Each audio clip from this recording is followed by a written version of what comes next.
Aguardar a confirmação.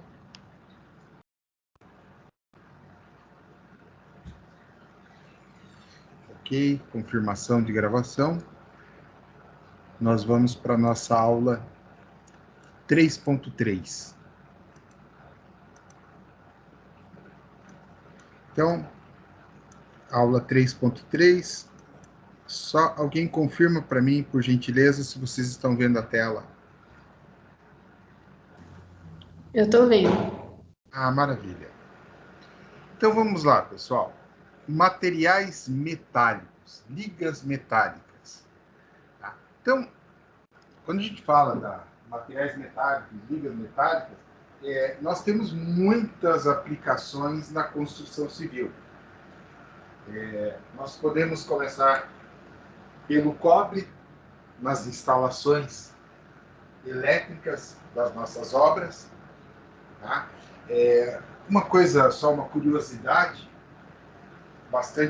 uma peculiaridade do CREA Minas Gerais.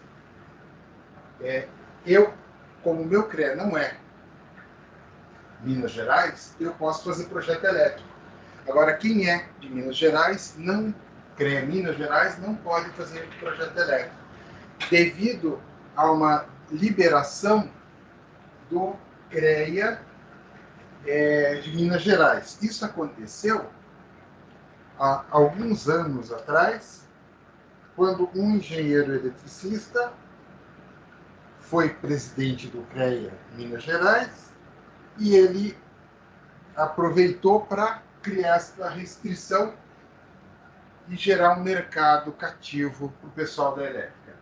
E aí a gente pensa, poxa, mas daí o engenheiro eletricista, pessoal, o engenheiro eletricista tem uma gama de coisas para fazer, desde as linhas de transmissões, subestações, e toda a parte industrial, né? A parte de eletricidade pesada mesmo, é o mercado deles. Sendo bem sincero, o engenheiro eletricista decente, né? O que é um engenheiro eletricista decente? Aquele cara que sabe trabalhar com a parte de instalações elétricas, ele nem se interessa por fazer a parte residencial, a parte predial, por não ser uma coisa que agregue grande valor ao trabalho dele. Ele ganha muito mais dimensionando uma subestação do que essa parte predial. Então, foi uma manobra feita no CREA de Minas Gerais, uma manobra totalmente assim deplorável. Mas existem outros CREAs, por exemplo, que o engenheiro mecânico conseguiu restringir a gente em outra atuação com parte metálica, né? Que é o dimensionamento de estruturas e treliças metálicas. E isso é uma coisa assim totalmente insana. Por quê? O engenheiro mecânico, ele tem o conhecimento de dinâmica das estruturas. Quem trabalha com estática, carga de vento, etc., é engenheiro civil. Então, assim, foram avançando sobre a nossa profissão. Em Minas não tem isso, mas tem outros estados que têm essa restrição. Então, são coisas assim, se você for analisar, por causa de meia dúzia, um lobbyzinho, prejudica bastante gente, né? E a gente já teve a sorte que ocorreu a nível nacional, porque se fosse estadual, com certeza teria dado ruim para nós, né? Mas o CAL tentou tirar a arquitetura da gente, o projeto arquitetônico. Então, o Conselho de Arquitetura e Urbanismo, o CAL tentou tirar, não conseguiu. E em contrapartida, eles tentaram tirar, só que eles não queriam abrir mão, por exemplo, de cálculo estrutural. Aonde o arquiteto sabe fazer cálculo estrutural? Uma coisa assim, sem cabimento. Eu digo porque eu dei aula para arquitetura, o povo da arquitetura não tem, vamos pegar a nossa grade, tá? A nossa grade, que é um padrão dentro da nacional, né? Ela já tem pouca coisa de estrutura. Ao longo dos anos foi reduzida essa grade, já tem pouca coisa. O povo da arquitetura não vê 20% do que vocês veem. Vocês veem pouco. Mas o povo da arquitetura não vê 20%. Vocês veem que tem esse direito. Então, assim, algumas coisas estranhas. Dentro dos materiais metálicos, como eu falei do cobre, para nós utilizarmos ele nas instalações elétricas, já falei do pessoal da mecânica, que avança sobre nossa atribuição de dimensionar estruturas metálicas, tá? Então, dimensionar cada vez mais coberturas, etc., ficam a nosso cargo. Uma vez que madeira, a gente já viu que a madeira ela vem perdendo cada vez mais espaço, principalmente em estruturas de grande porte, devido à escassez do material, né? Então aí você não tem a madeira de lei, coisa que a gente viu na aula passada sobre madeira. Então dá para a gente fazer este link. Mas fica nisto? Não. Nós temos muito mais coisas, muito mais aplicações de metais, que nós veremos na aula de hoje. Outro exemplo, esquadrias de alumínio, para fazer o fechamento e etc. Pessoal, assim, você tem que analisar o ambiente, né? Então, se você for ver, nós temos algo em torno de 60% a 70% da população, em torno de 60% da população morando na faixa litorânea. Então, o que acontece? Na faixa litorânea, esquece o uso de estrutura metálica. Você vai usar alumínio para fazer as esquadrias devido ao problema de corrosão, que é muito mais acelerado em função dos cloretos. Então, as esquadrias de alumínio entram também no rol das aplicações metálicas. E nós temos uma gama de outras aplicações. Tá? Então, o que é estas ligações metálicas? Como é que se formam? Aqui, vocês já viram, evidentemente, já estudaram isso em química dos materiais, né? Química básica, química geral e ciência dos materiais. Uma coisa assim, é uma disciplina que traz esse conteúdo. E aí, lá nesta disciplina, vocês viram as estruturas cristalinas. Então, o que acontece? Então, quando a gente fala aço, o que é o aço? O aço é o ferro com um percentual muito pequeno de carbono. É vai de 0,1 até a menos de 1%, para você formar a tua liga de aço, né? Ferro-carbono. Então, veja, é um percentual muito pequeno, porque o que acontece? É só a gente pensar no ferro. Elemento químico do ferro, 56. Ah, legal. Do carbono, 8. Ah, peguei esses dois caras. Desculpa, 12. Peguei esses dois caras, eu tenho o quê? Eu tenho uma desproporcionalidade. O átomo de carbono, ele é muito menor que o átomo de ferro. Aí, na estrutura cristalina, o carbono entra na estrutura, modificando as propriedades, dando esta rigidez à estrutura. Eu simplifiquei bastante, porque vocês já viram esse conceito lá na ciência dos materiais, né? Mas, de fato, é isso. Então, é um percentual muito pequeno, eu gero uma liga. E aí eu posso começar a brincar com esse negócio. Como assim, professor? Vamos pensar, vamos expandir e sair um pouco da engenharia civil. Vocês já devem ter ouvido falar em aços de ultra resistência para veículos. Então, o veículo ele vai utilizar um aço mais leve e tal, mas é um aço mais resistente, é um aço de ultra resistência. O que os caras fazem? Simples assim. Opa, eu vou fazer, eu coloco eu coloco o carbono junto com o ferro, formei o aço. Ah, legal. Aí eu vou começar a adicionar outros minerais, tá? Outros minerais que vão agregar propriedades. Um exemplo de um chique famoso, nióbio. Então, o nióbio, ele tem qual que é a propriedade do nióbio? Elevado ponto de fusão, ou seja, ele aguenta calor com vontade. Além de a questão da dureza também que ele contribui. O que os caras começaram, quando eles descobriram isso? Opa, eu tenho lá meu aço normal, ferro, carbono, nióbio entra na jogada, mas em percentual também miserável, tá? 0,0 alguma coisa. que vai acontecer? Ele passa a ter uma elevada resistência à temperatura. O povo usa para revestir turbina de avião, onde você tem uma elevada temperatura de trabalho. Então, vocês vejam que se eu pego o ferro carbônico combino com mais alguma coisa, eu começo a criar ligas metálicas, tá? Que é o nosso tema aqui, ó. Então, aqui está citado, isso é material do livro, né? Do aço, o aço inoxidável, que é o ferro, cromo e níquel. Ou seja, eu pego, adiciono mais 2 átomos em proporções bem pequenininhas e eu crio propriedades fantásticas. Resistência à corrosão. Tá? Então, o que é o problema da corrosão em si? O ferro, ele tem uma vontade louca de voltar a ser o que ele era, o estado natural dele, que é o óxido de ferro.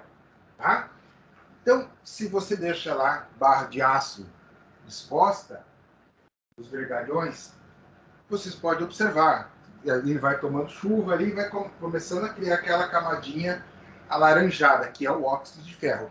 Porque o ferro ele tem uma tendência natural a se decompor, a perder elétrons e começar a oxidar, a se juntar com o oxigênio. Isso, juntou ferro, oxigênio, oxidou. Então, o problema da oxidação.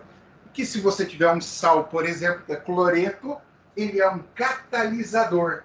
E aí eu tenho o problema da maresia, que é nada mais que o oxigênio com partículas de cloreto que acabam catalisando e acabam gerando a decomposição. Ok? Então, pessoal, só para vocês terem mais ou menos a ideia do que são as ligas metálicas. Na verdade, basicamente, você vai ter 2 metais, um entrando com uma proporção bem pequena, junto com o outro, para formar um novo produto. Tá? Por exemplo, latão, cobre e zinco. A solda, que é o chumbo e o estanho. Então, as propriedades dos metais em geral. Então, quando a gente fala propriedades dos metais, nós não estamos falando somente do aço, estamos falando de toda a gama de produtos, que é uma característica da família dos metais. Ok? Então, dentro destas propriedades, nós temos a densidade. Eles costumam ser bastante denso. O metal é uma característica dele. E a condutividade elétrica, porque o que acontece? Os caras são bastante densos, certo? E aí, a condutividade elétrica nada mais é que a propriedade de você conseguir, né, passar um elétron para o outro, transitar entre os átomos. E isto, os metais, eles possuem esta característica. Alguns mais, outros menos. Nós chamamos de condutores. Todo metal é condutor? Sim. Alguns têm maior capacidade, outros têm menor capacidade. Por exemplo, quem que tem maior capacidade? Ouro. Por isso que nos computadores o pessoal usa uma liga de ouro. Como assim? Não é o ouro puro, porque ouro puro vocês sabem que é caro, certo? Então os caras fazem o quê? Esta liga de ouro nada mais é que o ouro adicionado com outro metal, se torna um ouro pobre, sim, se torna esse ouro, mas ele possui esta característica de melhorar significativamente a condutividade. Professor, então, se eu quiser fazer fios extremamente condutores, eu faria eles de ouro, sim. E por que não se faz fios de ouro? Porque é caro, né? Por ser caro. Então o pessoal acaba fazendo o quê? Usando cobre. E se você pegar cabos de transmissão, etc., eles não usam nem o cobre, porque se torna caro os cabos precisam de maior seção, e aí vocês vão entender outro conceito legal, associado à condutividade. Você tem o quê? Maior passagem de elétrons. Isto é condutividade elétrica. Quanto mais elétrons passa, maior a temperatura que o metal vai atingir. Então, o que acontece? Aí você pensa numa instalação elétrica, o nosso amigo disjuntor. O que ele faz? Na verdade, ele tem um sensor ali térmico. Opa, aqueceu, derruba o disjuntor, interrompe o circuito. Por quê? Porque se você deixar ele continuar aquecendo, ele pode pegar fogo. Então você acaba fazendo o quê? Usando esse disjuntor. Mas, voltando, condutividade elétrica associada à densidade e transmissão de elétrons. Então, eu preciso aumentar a minha seção para reduzir essa temperatura. Por isso que no chuveiro você vai utilizar uma fiação mais pesada. Mais pesada no sentido de maior seção de fiação. Por quê? Porque ele consome mais energia. Energia é o quê? Elétrons em trânsito. Então, ele vai gerar aquecimento. Então, você pega lá uma tomada que é, por exemplo, foi feito com fio de 1,5. Quando a gente fala fio de 1,5, a gente se refere ao quê? A seção em milímetros quadrados do fio. Então, o que acontece? Uma seção de 1,5. Aí você tem de um chuveiro lá uma seção de 10, um exemplo. Aí você vai fazer o quê? Ligar o chuveiro com fio de 1,5. Não vai dar certo? Claro que não. Por quê? Porque aí você lembra daquela velha equaçãozinha que você aprendeu no segundo grau, depois você já viu em física básica. Que vocês têm essa disciplina, eu não sei se é no segundo ou terceiro período, mas vocês têm essa disciplina de física. E vocês vão ver lá que a potência é igual a voltagem vezes quem? A amperagem, ou seja, a corrente, né? Então, o chuveiro tem uma potência bem elevada. Se você divide pela voltagem, você vai ter a tua intensidade de corrente. Ela extrapola aquele fio de 1,5, por isso você vai precisar de um fio com maior seção. Então, vejam que interessante, uma propriedade dos metais, que a gente usou um exemplo da eletricidade para falar sobre. Mas, e evidentemente, a condução do calor entra junto, né? Por quê? Densidade, ele faz a condução elétrica. Se ele faz essa condução de elétrons, ou seja, de elétrons, o que acontece? Você pega uma barra de metal. Quem duvida que isso é verdade, faça em casa. Pega uma faca sem cabo de madeira, coloca no fogo e fica segurando na outra ponta. Você vai ver que ela vai aquecer. E eu recomendo você segurar, depois que ela começou a aquecer, por uns 3 minutos. E você vai sentir os elétrons. Né? De que forma? Queimando o dedo. Por quê? Porque é simples assim. Quando você joga calor, você faz com que os elétrons fiquem doidos. E eles começam a colidir um contra o outro. Ao fazer essa colisão, se você der muito fogo, o metal encandece, certo? Mas essa colisão faz com que, e ele tem boa condutividade elétrica, faz com que ele percorra toda a barra de metal.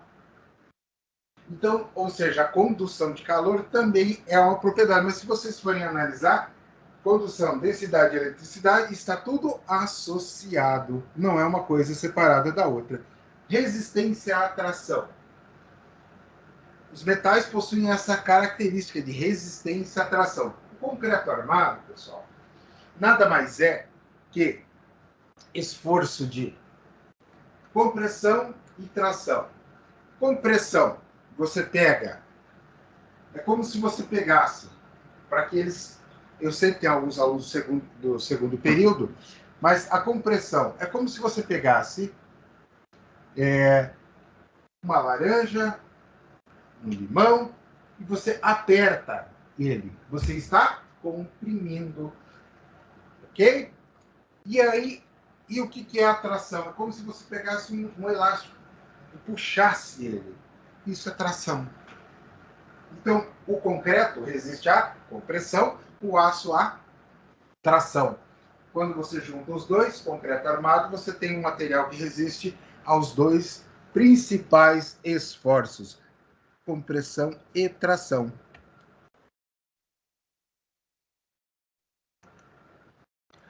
Ductibilidade. Essa propriedade associada de baixo maleabilidade, elas estão interligadas com a anterior, com a tração. Porque a ductibilidade significa que ele vai escoar. É como você pegar um elástico, você puxa ele, ele escoa, ou seja, ele vai deformar, mas ele não vai romper. Maleabilidade permite que você trabalhe ele. Você pode moldar. Se você pegar um concreto, uma peça, uma seção de concreto, e bater com um martelo nessa seção, você pode bater à vontade. Ela vai quebrar, mas ela não vai deformar. Ao passo que se você pega uma barra de metal e bate, ela vai deformar. Isto é a maleabilidade associada à ductibilidade. E isto é características que garantem ao metal a propriedade de resistir a esforços de tração, tá? Corrosão e oxidação, eu já expliquei, ó, como é que funciona a oxidação e a corrosão. Ele cita ainda aqui algumas coisas que não deveriam estar no contexto, como fadiga e a associada, né, à corrosão. O que acontece? Quando você tem a fadiga, que é ciclos de repetição, como assim? O exemplo mais simples, clássico, prático, que resume bem o que é a fadiga. Pega um clipe de papel. Quem é que nunca fez isso? Pegar o clipe de papel e ficar movimentando as partes até quebrar. Todo mundo já fez isso um dia. O que acontece? Você pode deformar o clipe? Pode. Mas ele suporta um determinado ciclo de deformação. Quando você extrapola aquele ciclo de deformação, ele começa a gerar fadiga. Ao gerar fadiga, ele trinca, ele fissura, ele cria microfissuras para depois romper. Então, ele está associando, quando você associa oxidação com fadiga, você está colocando material sobre tensão e o material sob tensão, esforços de repetição cíclicos, geram esse estresse, essa fadiga, geram esse fissuramento por fadiga, e aí você cria caminhos para a corrosão. Exemplo, eu tenho lá uma estrutura metálica de uma ponte.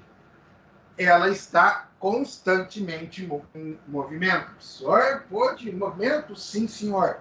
Por quê? A ponte. Carros estão passando, veículos passando pela ponte. Cada vez que você aplica uma carga, você está submetendo, e ele é um ciclo de fadiga. Vento balança para cá e para lá a ponte, está submetendo a ciclos de fadiga. Então, ele gera essas microfissuras, onde vai gerar corrosão nestes pontos. Ele vai potencializar a corrosão, a oxidação. Ok? Pessoal, até aqui, dúvidas?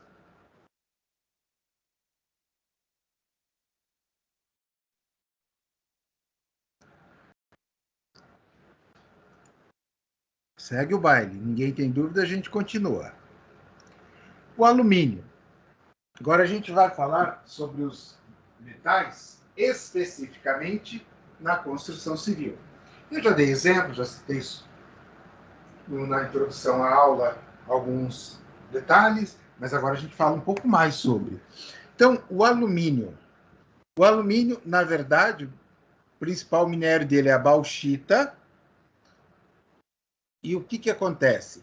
O alumínio é um dos metais mais leves que tem, Em geral, os metais são bastante densos e logo tem uma massa, um peso considerável. E o que acontece? O alumínio, além de ser leve, ele é bom condutor térmico e elétrico e tem uma boa resistência à corrosão. O que acontece? Aqui ele está citando exemplos dos cabos elétricos, fios, mas esses fios, esses cabos, não necessariamente a gente está falando de instalações residenciais, tá? Mas linhas de transmissão, ok? Nas linhas de transmissão. Por quê? O alumínio é um material caro? Sim, é mais caro que o aço, evidentemente. Mas ele é bem leve, muito mais leve que o aço, e ele é muito melhor condutor também de eletricidade que o aço. Então, ele é mais caro que o aço? Sim. Só que o aço já não seria o metal indicado. Embora todos os metais possuam a propriedade de condução, ele já não seria o material mais indicado, porque ele possui propriedade de condução? Sim. Mas não é uma espetacular propriedade de condução. Ok? Então, o alumínio ele é muito utilizado em redes de transmissão. É utilizado também na parte de esquadrias, laminados. Então, você quer utilizar junto com o vidro temperado, que é quase só mais a lâmina de vidro, mas você precisa ter o trilho, o fechamento, sistemas que compõem a esquadria. Você vai fazer em alumínio. Opa, eu quero fazer janelas com um padrão de qualidade superior. Aí você vai fazer a janela em alumínio e aí você vai fazer uma veneziana junto em alumínio. Tá? Então ele vai ter um custo mais elevado? Sim, vai ter um custo mais elevado. O vidro é barato, mas é um vidro de 4 milímetros, mas a veneziana ela se torna bem mais cara. Então é mais caro você fazer dessa forma do que fazer em vidro temperado. É mais caro, mas tem suas vantagens. Né? Então você pode manter a janela fechada com a veneziana, ela permite a ventilação, exemplo. E a questão de segurança, ela fechada ali, a veneziana, você tem uma segurança maior. Enfim, você tem prós e contras em relação ao uso, mas ele é bastante usado para isso. E fora outras aplicações que você vai ter de alumínios. Hoje em dia, pessoal, eu vejo muito alumínio sendo utilizado em material de acabamento de alto padrão. Como assim? Por exemplo, eu tenho uma quina. Eu tenho uma quina ali em um ângulo de 90 graus e quero fazer um acabamento estético. Você usa uma cantoneira de alumínio escovado. Fica esteticamente muito legal. Vamos buscar um exemplo do que a gente está falando, porque ilustrar se torna mais interessante.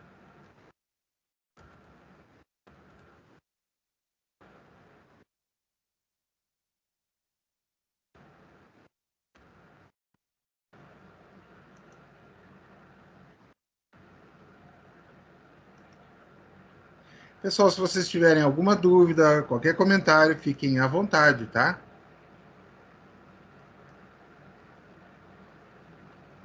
A impressão que dá é que eu fico falando e ninguém está prestando atenção. Mas eu sei que alguns estão prestando atenção. Olha só, pessoal. Olha o nível do acabamento que dá. Esteticamente, ele é muito interessante. Os caras estão abusando, fazendo cantoneiras maiores, assim. Né? Alguns eu diria que o gosto é duvidoso. Quando você começa a usar coisas muito maiores, assim, o gosto começa a ficar sinistro. Ó, cantoneiras para piso, acabamento no piso. Como assim, professor? Você terminou ali o piso, Ao invés de você ter o arremate, por exemplo, pensa numa sacada, numa varanda, né? Aí você tem o acabamento em alumínio. Ele fica um acabamento interessante. Olha só. Você pode fazer aqui, em vez de você fazer uma quina ou cortar em 45 graus a borda de cada uma dessas peças, você coloca a cantoneira que ela vai dar um acabamento legal. Tá? Ó, então eu posso utilizar ela também com quem? Com o carpê de madeira. Olha só, essa escada ficaria muito estranha sem esse acabamento. O acabamento essa cantoneira dá uma qualidade espetacular ao material. E ela é de alumínio. E aqui, mas, professor, ela está com essa característica, essa cor de madeira aqui. Pessoal, isso aí, na verdade, é uma resina vinílica, tá? Resumindo, é um plástico, PVC. Mas a gente não fala que é plástico, PVC e tal, assim, porque é feio. O engenheiro fala que é resina vinílica, para ficar chique. Olha só, que bonito o acabamento que o perfil cantoneira dá. E aqui a gente pode, eu falei, vou pegar aqui, ó, janela de alumínio. Professor, o Oi. alumínio, ele dá um acabamento muito bacana, mas ele é, em relação de custo, ele é bem mais caro que o ferro, no caso, né? Ah, sim, não, isso sem sombra de dúvida, né? Ele é bonito esteticamente e tal, mas ele é mais caro. Ó, aqui as janelas, você vai ter vários tipos, né? Ele é mais caro, vários tipos. Então você tem um acabamento, enfim, aqui vai a criatividade do povo e o bolso do povo, né?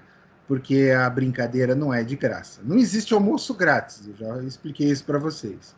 Quanto mais sofisticada a janela, maior o preço. Essa aqui é a barata, né? Se bem que hoje em dia não tem mais nada barato, né? Barato virou marido da barata, porque olha, é tudo absurdamente caro. Os materiais, assim, os metais subiram, pessoal, mais de 100%. O povo entrou até em parafuso, ficou tudo em pânico.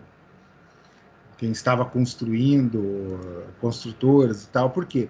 O cara vai lá e fecha um contrato. Né? Como é que funciona?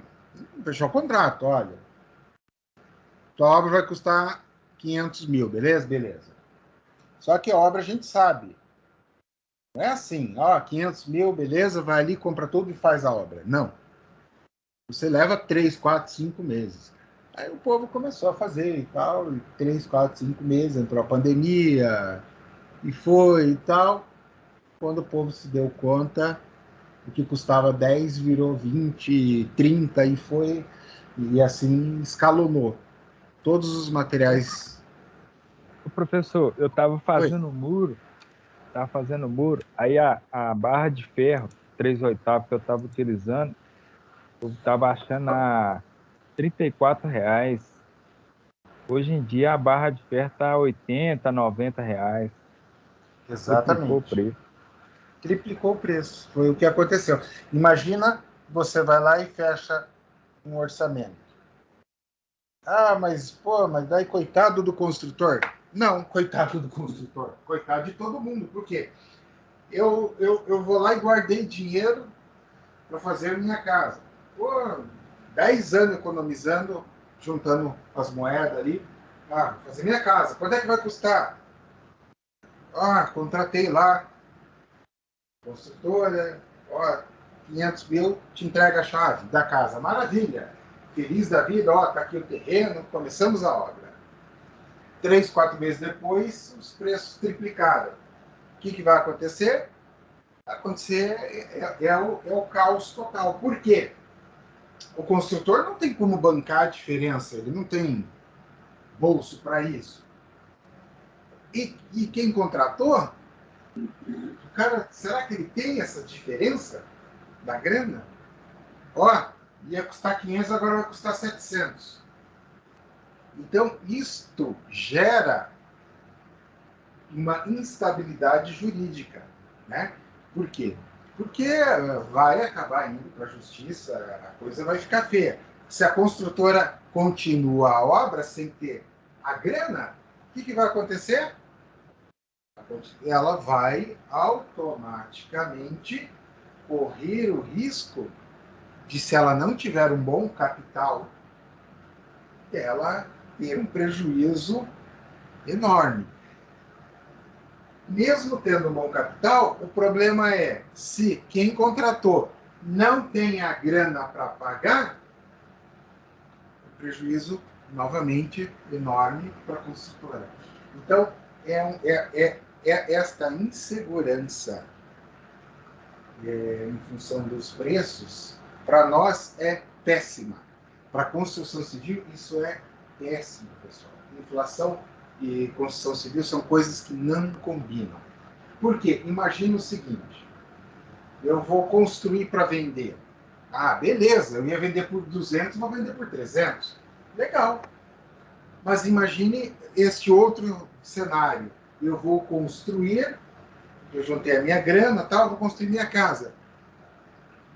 E aí, no meio, acaba o dinheiro porque a inflação comeu parte do capital. E isso gera um problema sério. E aí, se a gente for pensar, você passa a ter uma seara maior de eventos. Porque, por exemplo, como são feitas as obras públicas? Licitações. Então, é feita uma licitação. Eu vou fazer lá uma escola, um exemplo, tá? Uma escola do governo federal, estadual, municipal, tanto faz. Aquela escola vai custar 5 milhões. Então, ela faz ali o processo licitatório. E vence quem der menor preço. Então, empresário, olha, eu faço por 5, eu faço por 4.800. Empresa B, eu faço aqui por 4.700. Empresa C, eu faço por 4,5. Opa, leva. Beleza. O 4,5 na data que ela fechou é vantajoso, viável, dá uma margem de lucro. Olha, dos 4,5 vai me sobrar aqui uns... Vamos lá, jogando uma margenzinha aí, vai me sobrar 1 milhão de lucro. Ah, legal. Aí começa a fazer, leva-se um prazo maior, vai lá comprar a barra de 10 milímetros, 3/8 a R$ 34,00, e depois, no final da obra, está comprando R$ 80,00. E aí? Como é que fica? Porque você acertou um contrato, você ajustou tudo, e você não tem cláusula de reajuste. Lascou. Então, 1 milhão que seria lucro vai embora, e se demorar muito para terminar a obra, vira prejuízo. Você paga para trabalhar. Então, a inflação, para nós, ela é danosa. Evidentemente, a gente, se for pensar a inflação em todos os aspectos, ela é ruim para todo mundo. Quem ganha o salário, ele ganha aquele X fixo. E aí, chegou no final do mês, o que ele comprava passou a comprar 20% a menos. Então, eu digo isso, pessoal, independente de governo, esse, governo aquele outro, eu estou falando de inflação, né? A inflação em si, independente de ser este, aquele ou aquele outro governo, ok? Então, vamos lá, vamos continuar, dar sequência.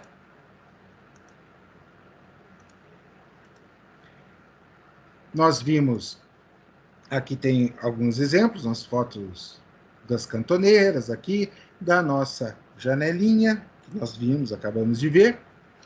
Cobre, o próximo liga metálica, ou metal, que nós utilizamos na construção civil, né? Então, nós vamos ter o emprego principalmente para a parte elétrica. E tudo que se relaciona à parte elétrica. Sim, mas não só isto. Hoje, eu digo hoje, coisa de 10 anos para cá, 10, 15 anos para cá, se tornou bastante comum o uso de PVC reforçado, ou chamado de CLR, mas enfim, na verdade é um PVC reforçado, este é o correto, para água de alimentação. Por que a gente fala água de alimentação? Porque a água que vem da caixa d'água alimenta o sistema. Então é água de alimentação. É água pluvial, água que vem do sistema pluvial, e a água suja, o esgoto, consequentemente, a água proveniente do sistema de esgoto. Tá? Então, sistema de alimentação de água fria e água quente. Água fria e água quente. É outra terminologia que a gente usa para água a temperatura ambiente, água fria. Né? E água quente, água que passa pelo sistema de aquecimento. E o sistema de aquecimento, se a gente pegar 20 anos atrás, era todo ele de cobre. Tá? Em torno de 20, 25. Vamos jogar 25, tá? 25 anos. Há 20 anos, você tinha já pelo menos mais de um terço estava na mão do PVC. Quem iniciou foi a Tigre. Foi a primeira empresa no Brasil a iniciar a produção em massa de tubos reforçados que suportam temperatura mais elevada. E aqui vai dica, né? Conselho, se fosse bom, seria vendido, mas aqui vai um de graça. O que eu não devo fazer? Pegar água quente e jogar diretamente na pia.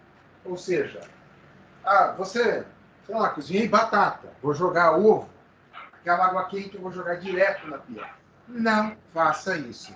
Você está reduzindo a vida útil do teu sistema de esgoto, certo? Você faz o quê? Abre a torneira e vai jogando para que você baixe a temperatura. Por quê? Professor, eu joguei, não aconteceu nada. Você não viu, mas aconteceu sim. E vocês vão estudar lá em hidráulica e vocês vão descobrir um tal número de Reynolds e escoamento rugoso liso. Ou seja, trocando em miúdos, ao jogar água quente, você acaba danificando a tua tubulação, gerando rugas, certo? Ou seja, você acaba fazendo com que a tua tubulação de esgoto tenha a vida útil dela reduzida. Então, pessoal, é só para vocês terem uma noção. Cobre usado para sistemas de aquecimento. E muitos sistemas de aquecimento usavam cobre, até sistemas bem mais antigos, né? Por exemplo, você tem um sistema, até deixa eu ver aqui, ó. Vamos ver se eu acho a imagem, que é até legal para ver e entender o sistema. Ele usava cobre. Eu digo usava porque hoje em dia não se usa mais. Professor, hoje em dia é o quê que usa? A gás. A gás. Você usa ele a gás, você usa ele solar.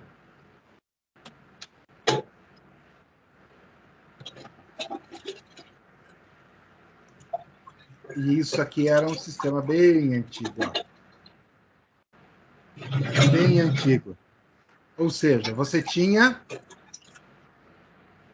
uma serpentina passando por aqui, a água descia, entrava aqui, passava pelo fogão e aquecia. Então, aqui, ó, desce água fria, passa por aqui, retorna água quente. Tá? Então, é um sistema de aquecimento. Fogão a lenha, ó. Eu tinha aqui um boiler, isso aqui eu tenho várias serpentinas. A água entra por ele, passa, a hora que ela passa por esse sistema, ela aquece. Ó, outro sistema aqui, ó. Aqui é a serpentina, ó. A água vem, passa pela serpentina e vai aquecida. É um sistema rudimentar, mas, olha aqui, olha só, dentro do fogão, mas funciona, Mas funciona. a tubulação ainda é cobre, né, professor? Isso, por isso que eu estou mostrando. Porque a tubulação é de cobre. Dentro do teu Mas, aquecedor a gás, adivinha do que é a tua tubulação? Cobre. professor, não. Não, professor. É tipo assim, ó. Oi. Você tem um sistema de aquecedor, por exemplo, solar. Você vai ter que ter uma tubulação, no caso, de cobre, né? Porque você não tem outro Sim. material que vai. Não, É isso? exatamente. É, exatamente. Mas, cuidado. Ó, esse aqui do fogão a lenha, cuidado. Nós temos aqui. Eu só troco aqui para solar, tá? E aqui, olhando aqui, o que acontece? Aqui dentro eu vou ter as minhas placas, a minha serpentina, né? Então a serpentina vai ser de cobre. E o boiler, que é esse latão aqui, é onde ele acumula água. Como é que funciona isso? Eu jogo água aqui no sistema, o sistema vai passar por aqui, ó, tá, dentro da serpentina. E ele vem para cá. Por pressão, é óbvio, né? Como eu estou jogando água fria, ele vem para cá. É assim que funciona. Não confundir. Ó, aqui eu tenho as plaquinhas solares e tenho a serpentina. Não confundir. Ó, aqui o esquema. Exatamente como eu falei. Ó. A água vem fria, passa aqui e vem para cá. A água sai daqui, alimenta, faz a troca. Esse sistema está fazendo troca constante para manter a temperatura. Não confundir, em hipótese alguma, isso é solar. Tem o boiler, é solar, com outro sistema, tá? Que é sistema de energia solar. Por quê? Porque o sistema de energia solar, eu tenho aqui, são painéis fotovoltaico, tá? Então, o painel fotovoltaico, ele vai trabalhar de outra forma. Repare, eu não tenho aquele sistema que nós tínhamos com mangueira, etc. Por quê? Porque a função desse painel, aqui eu tenho os cabos, é energia elétrica, tá? Então, só para ficar bem claro, para separar um sistema do outro. São sistemas distintos. Voltando, aqui o exemplo da serpentina, exemplo dos fios de cobre e da tubulação utilizada nos aquecedores.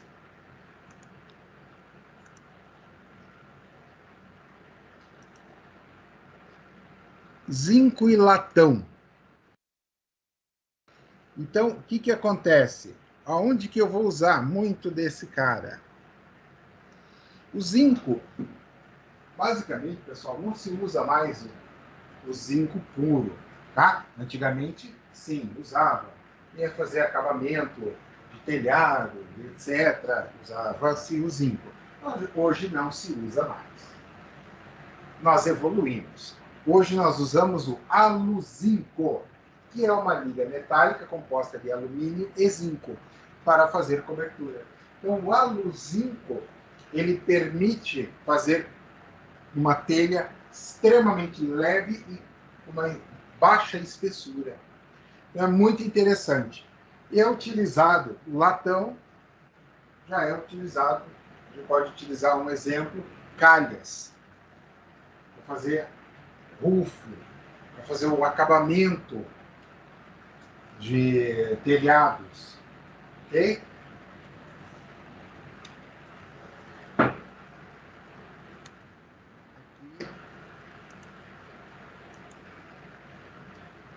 Nós temos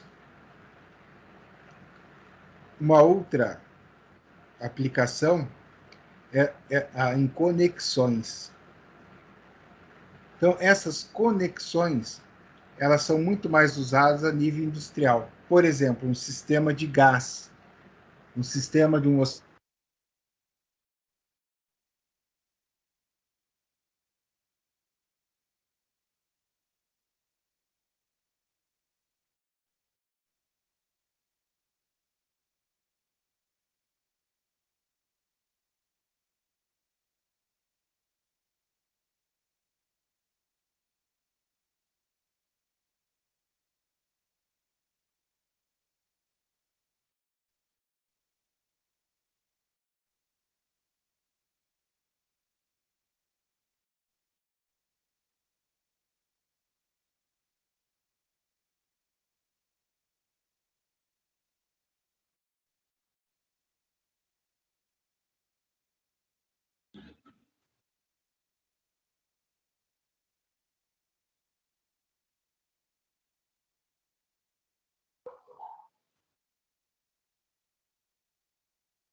Ficou mudo aí.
Você tá com problema no modo aí, pessoal.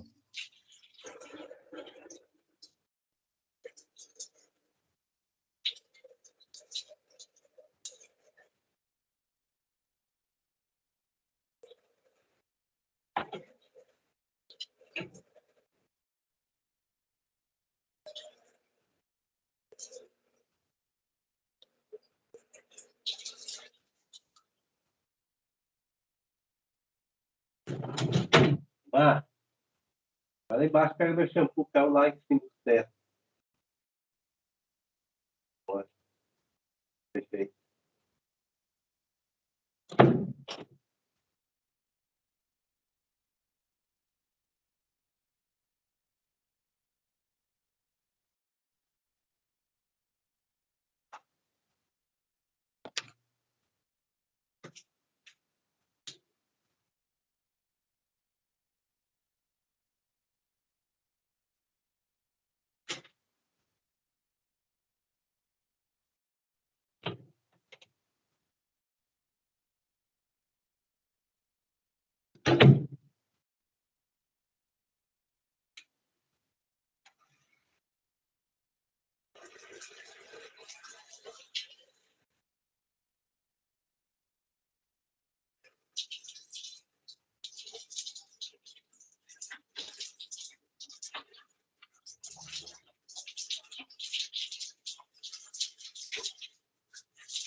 Uai, tá tomando banho aí.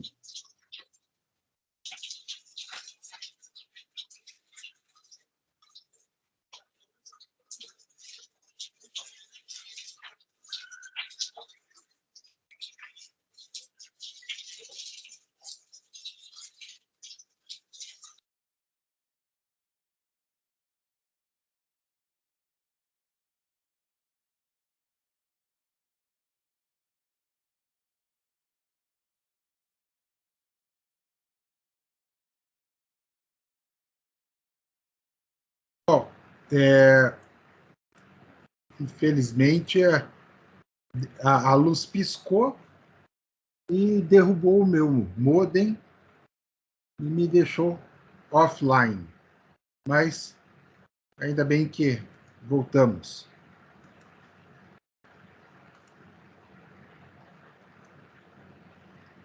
Beleza.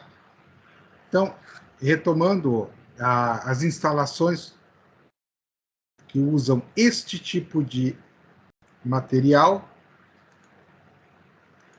são muito mais instalações, por exemplo, de oxigênio em hospitais, instalações de ar comprimido.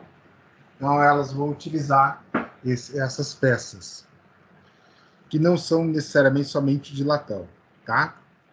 Então, ferro, principal material que nós utilizamos na construção civil é o ferro, né? Temos assim, na nossa gama de metais, o principal deles é o ferro, tá? Então, por que usamos o ferro?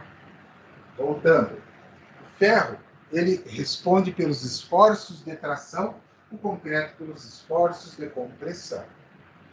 Então, os dois juntos formam um material bastante interessante. Isto é uma propriedade intrínseca do coeficiente de dilatação térmica do ferro, que no caso, o aço, e o concreto são bem parecidos, bem próximos. Então, você tem o material trabalhando de forma bastante perfeita. Ok? Então, aí aqui alguns exemplos. Aço forjado, aço doce, menos de 0,2% de carbono. E aí você tem o nosso aço de 0 a 2%. Pessoal, a 2% eu tenho aço de ultra resistência. Eu aumento significativamente o interstício de átomos de carbono na liga de ferro. Ao aumentar significativamente, eu vou criar uma resistência muito grande. Mas não existe almoço grátis. Você vai torná-lo mais frágil. Você vai reduzir maleabilidade e vai reduzir a ductibilidade dele. Então, é um material que você tem menor probabilidade de trabalhar. Ele ainda apresenta possibilidade de trabalhar? Sim. Aí, como é que é feito? Você precisa, aí que vem do nome, estampado. Tá? Aço estampado. Na verdade, o aço utilizado no carro, é o aço estampado. Você já deve ter ouvido esta expressão. Por quê? O que acontece? Eu tenho um aço de ultra resistência. Ele tem muito mais carbono, ele é frágil. Então, eu vou colocar ele numa máquina que vai prensar. Ele vai estampar, porque esta máquina tem já o formato do molde e ele vai prensar e estampar. Ele vai fazer o quê? Ele vai fazer, mais ou menos, quem já olhou Vamos mostrar aqui a lataria de um veículo.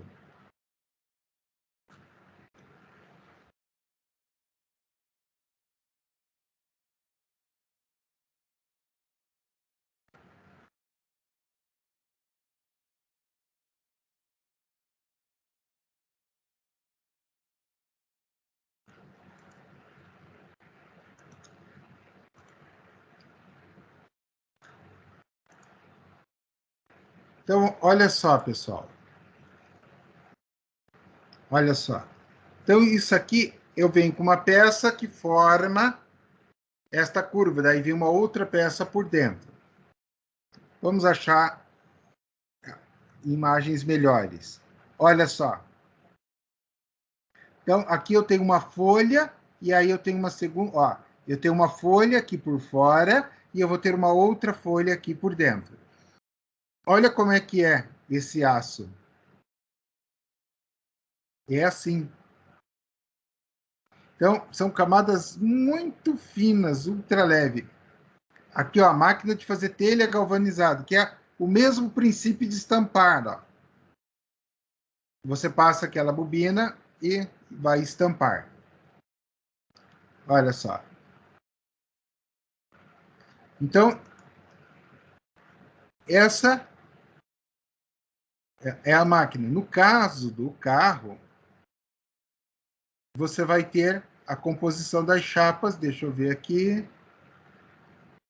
Indústria automobilística. Aqui, ó. Olha só. Aqui os aços de ultra resistência. Essa parte aqui é oca. É uma chapa com outra conectada em outra chapa. É uma parte oca. Então, a máquina vem e estampa.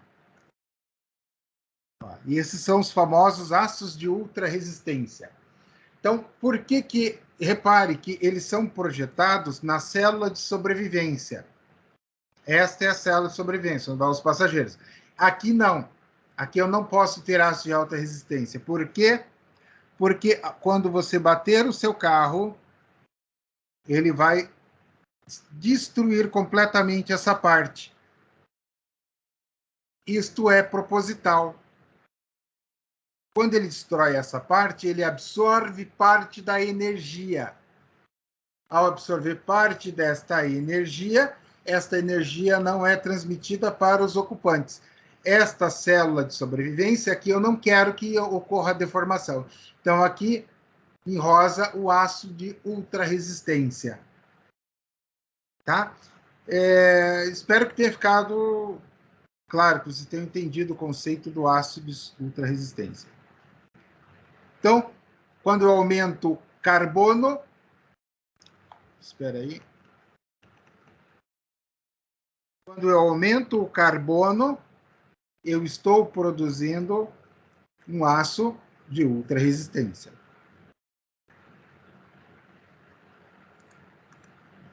Voltou a transmitir. Pessoal, se vocês ficarem sem a tela, por gentileza, me avisem. Então, o aço, ele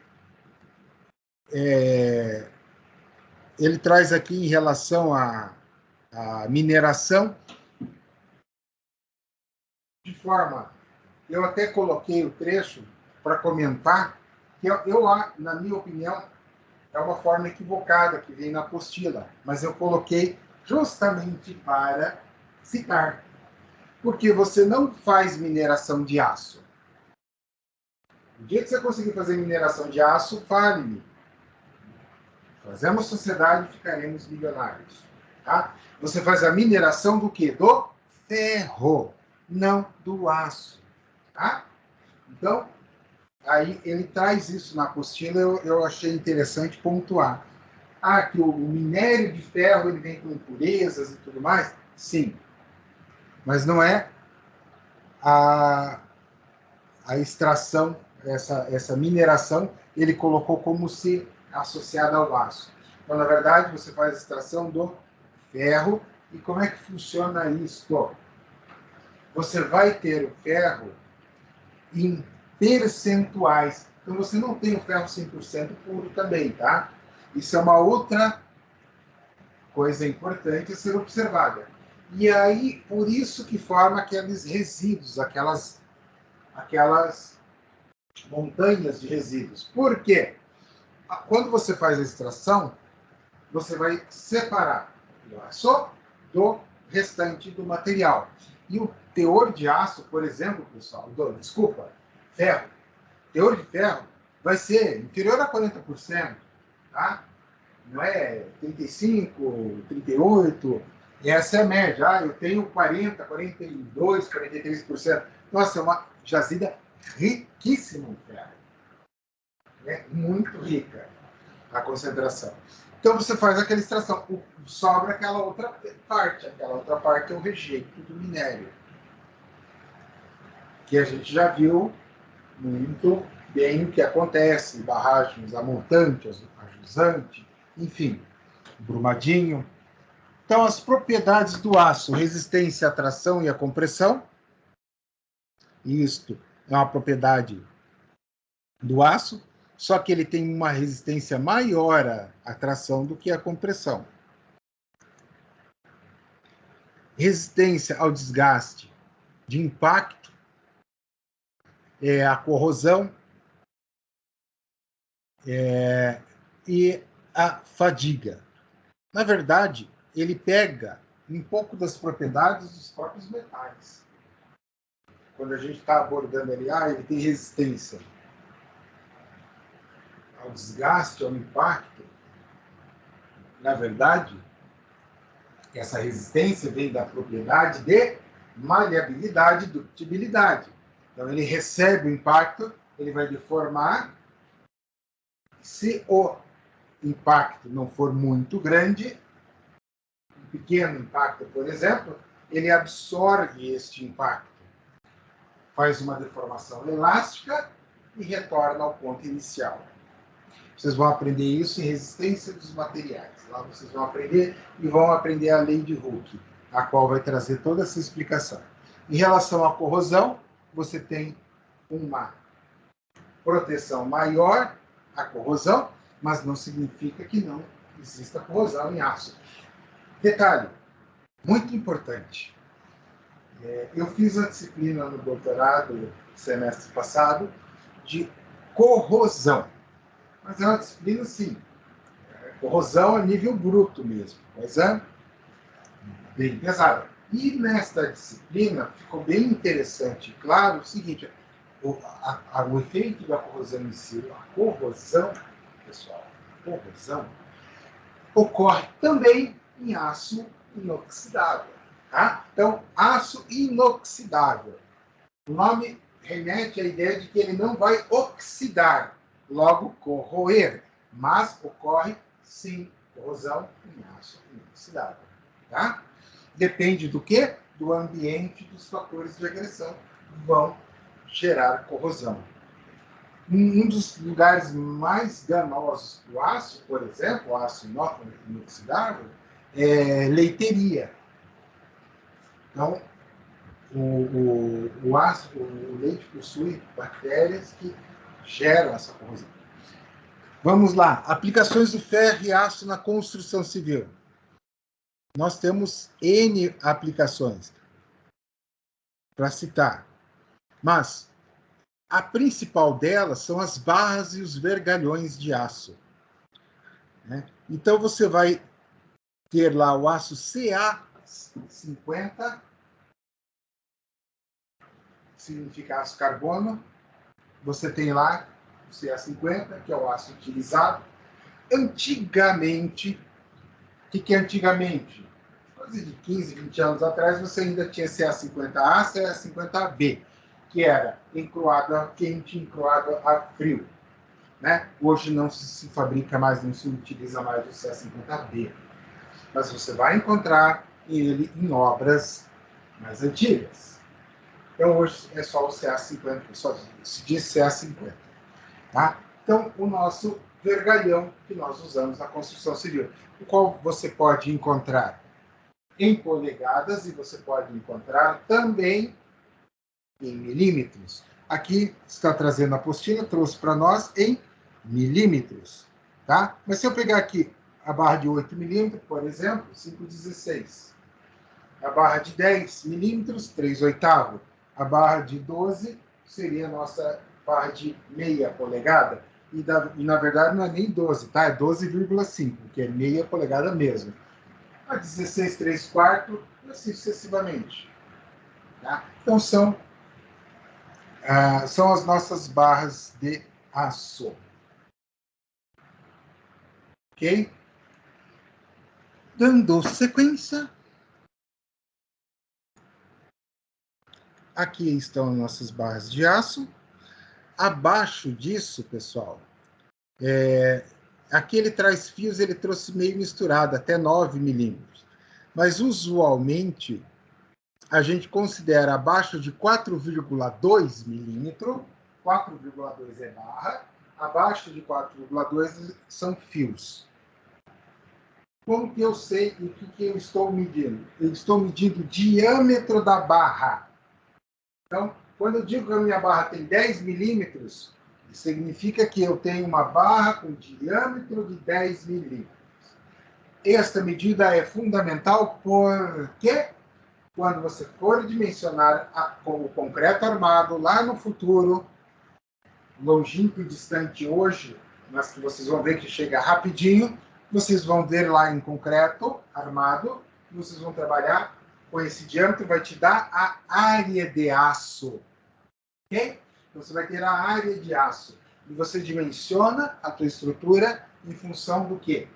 O cálculo é para a área de aço. Você tem a área de concreto. Eu pego uma viga, por exemplo, 15 por 30 centímetros. Ah, legal. Eu sei quanto é que dá 15 por 30? Sei. É só bater ali na calculadora que você vai ver que dá 450 centímetros quadrados de concreto. Maravilha. Então, eu sei a minha a minha área de concreto, eu vou calcular a minha barra de aço em função dessa área de concreto. Basicamente, é assim. Tem umas continhas pelo meio do caminho, mas o princípio é esse. Perfis laminados. Perfil laminado, pessoal, aí eu vou ter N aplicações. Os perfis laminados, e aqui ele traz o comercialmente, né, o L, que é a cantoneira, aí eu tenho perfil U, T, perfil I, duplo T, são perfis mais leves, são empregados geralmente na construção de coberturas.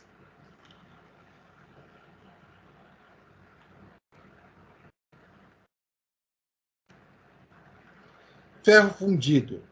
No que eu utilizo ferro fundido?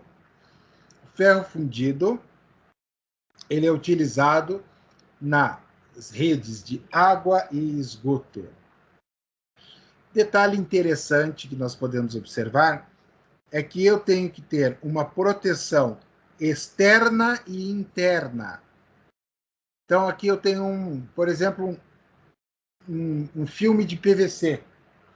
Eu faço a pintura para formar um filme de PVC na parte interna e faço a aplicação de um filme de PVC na parte externa. Por quê? Para evitar a corrosão. Então, para que a gente não tenha corrosão, a gente faz um filme de PVC que gera esta proteção metálica.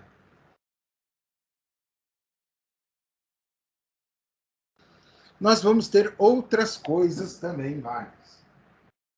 Nós temos os arames galvanizados, os arames, aí não está citando, mas a gente pode citar o arame recosido, que é um aço de baixa qualidade, o qual a gente utiliza para fazer a ferragem. Então, qual que é a função? Aquele arame, ele tem alguma utilidade? Não. Não tem nenhuma propriedade de resistência. Ele serve para fixar a estrutura. Tá? Então, eu vou colocar o estribo. O estribo tem que ficar naquela determinada posição na minha armadura. Eu vou usar o arame para amarrar, para fixar a minha estrutura. Então, ele só tem esta função. Então, por isso que aquele arame recozido é um aramezinho sem vergonha, porque ele não tem uma função específica. Já um arame galvanizado, por exemplo, o pessoal utiliza muito para fixação de forro de gesso. Embora eu particularmente prefiro a fixação por fio de cobre, devido à maior resistência a intempéries e à probabilidade de ruptura, corrosão ao longo do tempo. Então, o arame de cobre ele não vai ter esse problema. Já o arame galvanizado, ele eventualmente pode acabar fazendo isso. Tá? Até porque ele é torcido, amarrado ali, ou seja, você lembra daquela ideia da fadiga, e eu tenho o gesso trabalhando. Ou o gesso está parado ali, não trabalha? Trabalha. Como que o gesso trabalha, professor? Você tem temperatura. Variação, gradiente de variação de temperatura. Eu tenho mais temperatura, menos temperatura. Ou seja, sol, frio, ele vai fazendo com que o gesso trabalhe, gerando esforços de fadiga nesses arames, ok? E um detalhe, que esses arames já estão trabalhando tracionados, tensionados. Então, daí que vem a probabilidade de corrosão. É em função disto, tá? Nós temos as cordoalhas. O que são as cordoalhas? Cordoalhas. Na verdade, vamos olhar as cordoalhas que fica mais fácil do que falar de cordoalhas.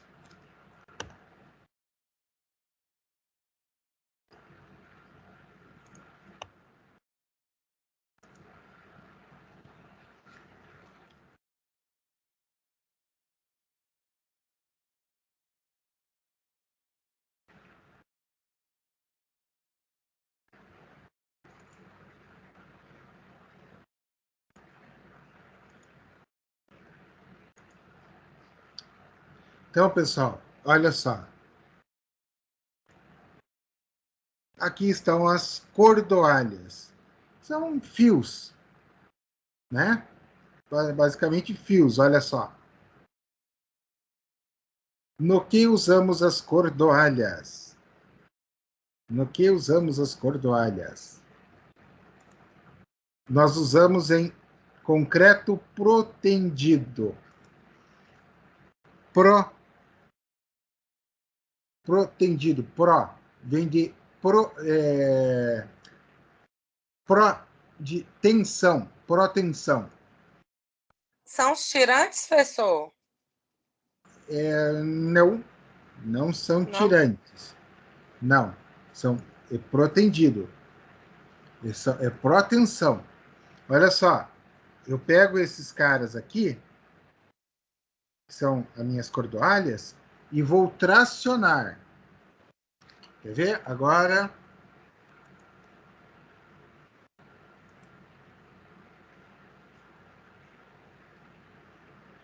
deixa eu colocar aqui equipamento.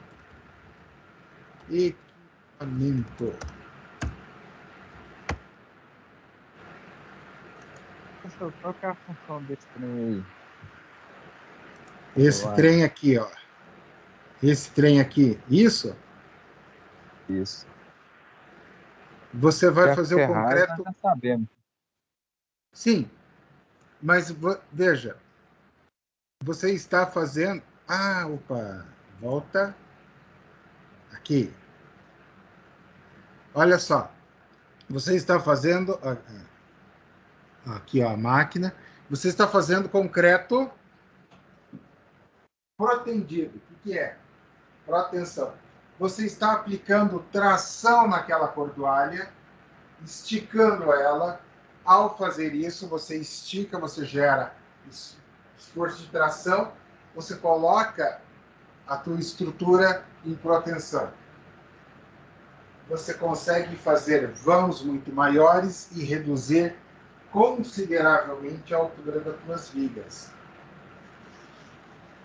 Por exemplo, vigas de ponte pré-moldada são todas elas protendidas. Ah, eu quero fazer uma laje com 10 metros de vão. Protensão na tua laje. Tá? E aqui o equipamento, ó. Aqui ele está fazendo para a laje, ó. Olha só. Ele faz o quê, ó? Tá vendo aqui? Aí ele tem um parafuso aqui. Aí isso aqui tensiona o cabo. Olha aqui, ó. Ele pega a cordoalha ali e ele tensiona a cordoalha. Ao tensionar, a forma fica protendida. E aí você concreta ela assim. Olha aqui o tensionador, ó, com as cordoalhas. Ó. Olha que interessante. Isso aqui ele tensiona. A hora que você tensionou, você trava. Olha só. Aqui a cordoalha. Puxou, tensionou. Essa chapa aqui, ó, que está na cabeça desse equipamento, ele trava a barra tensionada. Ó. Tá aqui, ó. Ele tensiona ela e trava. Ao travar, ó aqui, ó, mostrando como é que é. Ao travar, puxa, trava com essa peça, ela fica totalmente tensionada. E aí você pode fazer isso aqui, ó. Concreto pré-moldado, não só pré-moldado, mas uso em... Aqui é uma laje convencional, com os cabos. Galera vem concreta e depois puxa todos esses cabos dando tensão. Você tem pré e pós-tensão, antes ou depois de concretar. Mas o efeito é Professor, o mesmo. Oi. naquela imagem, nessa imagem que o senhor está aí à esquerda, que o senhor colocou de perfil, aquela estrutura circular fica dentro da estrutura de concreto? Sim. Tá vendo esses azulzinhos aqui? Sim. Tem esses caras aqui dentro. Ó. Esses caras estão dentro desses azulzinhos. Ah, sim. Isso é chamado daí da cordoalha, que a gente já viu o que, que é. Uhum. Ó, olha aqui, ó. Ó os carinhas aqui, ó. Tá? Cordoalha engraxada. Que na verdade é essa capa aqui que faz com que ela deslize mais fácil dentro do concreto. Ok. Vocês aprendem mais sobre tecnologia da construção. Tecnologia da construção vocês aprendem mais. Aqui ele está medindo, ó. Aqui era onde estava o cabo e ele puxou, tracionou, prendeu, travou a peça. Essa foi a quantidade que o cabo veio. Olha aqui, ó. Ó, por que a cordoalha engraxada, ó? Tá vendo, ó? Dá para ver aqui, ó. Tá ali dentro. Aí ela puxa, traciona ela. Aqui é uma pós-tensão, porque já foi concretado, né? Então, é uma curiosidade sobre a cordoalha.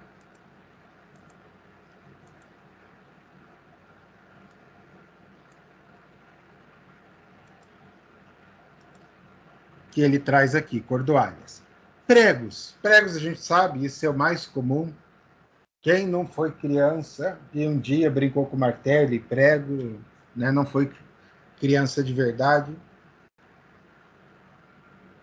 Se bem que as crianças hoje em dia conhecem prego e martelo do videogame, mas da vida real não conhecem. Tubos galvanizados, a gente já viu, para canalização, né, de água. E ele traz ainda vapor, gás, ar comprimido, etc., que são outras aplicações. Dúvidas, pessoal?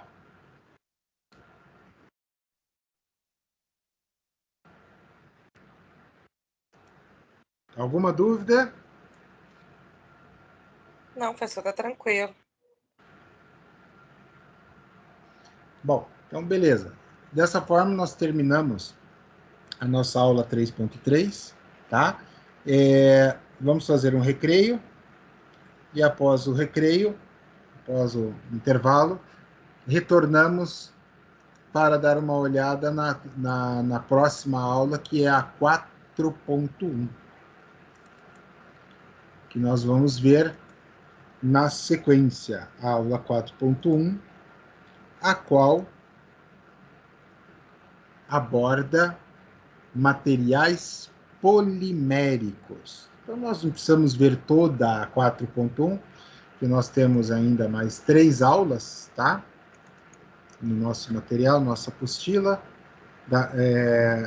Nossa agenda tem, na verdade, mais 2 aulas, e daí a prova, né? Mas a gente pode dar uma olhadinha nos materiais poliméricos. A última aula aborda o tema de reciclagem na construção civil. Ok? Vamos para o intervalo então, pessoal. 15 minutos, voltamos.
Bom, pessoal, vamos voltar à nossa aula. Vou até parar a gravação.